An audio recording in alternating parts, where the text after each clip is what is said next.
Shocking জিনিস সত্যি। আর কি দুঃখর কথা, ভীষণ শকিং, ভীষণ দুঃখর কথা। আর আমি বাবার পরিবারকে আমি করেছি মেসেজ, আর আমার সংবেদনা আমি জানিয়েছি।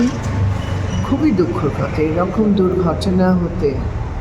আর একটা পলিটিক্যাল কনটেক্সটও উঠে এসছে।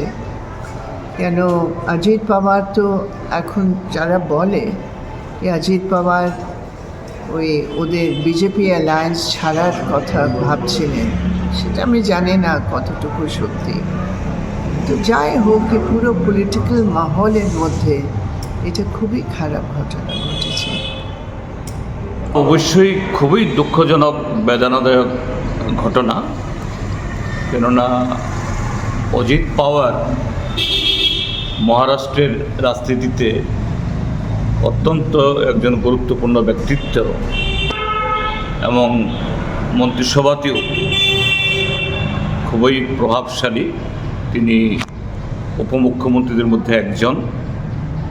আর তার কাকা শরদ পাওয়ারের সাথে যে এই ন্যাশনালিস্ট কংগ্রেস পার্টি, এটাকে দুভাগ করে যে গ্রুপটা বড় গ্রুপ, এটাই হলো এখন এই অজিত পাওয়ারের গ্রুপটা। তাহলে সেদিক থেকে পার্টি সরকারের একটা বিরাট আঘাত আসলো। আর তাছাড়া অতি সম্প্রতি একটা মহারাষ্ট্রের রাজনীতিতে একটা নতুন একটা যে এই কী বলে শেপ ধরতে যাচ্ছিল। মাত্র কদিন আগে, আমি ঘটনাটা ঠিক পুরোটা ভালো করে জানি না, তবে দেখেছি আমি, অজিত পাওয়ার বলেছেন বোধহয় এখন যে মুখ্যমন্ত্রী ফাডনবিস, তার সাথে একটু মতানৈক্য শুরু হয়েছে, দূরত্ব বাড়ছে।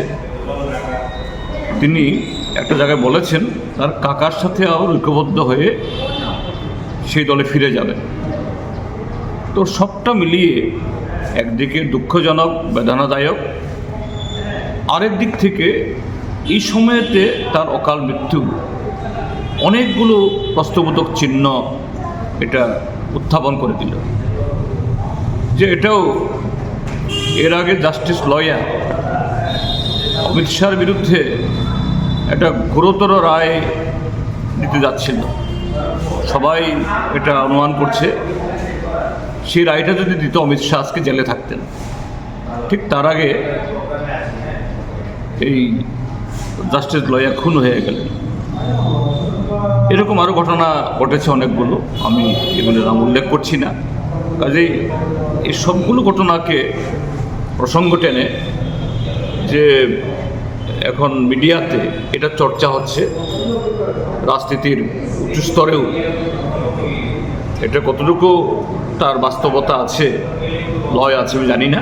তবে শরদ পাওয়ার নিজেই বলেছেন এটা একটা দুর্ঘটনা, এটাতে রাজনীতি না আনাই ভালো।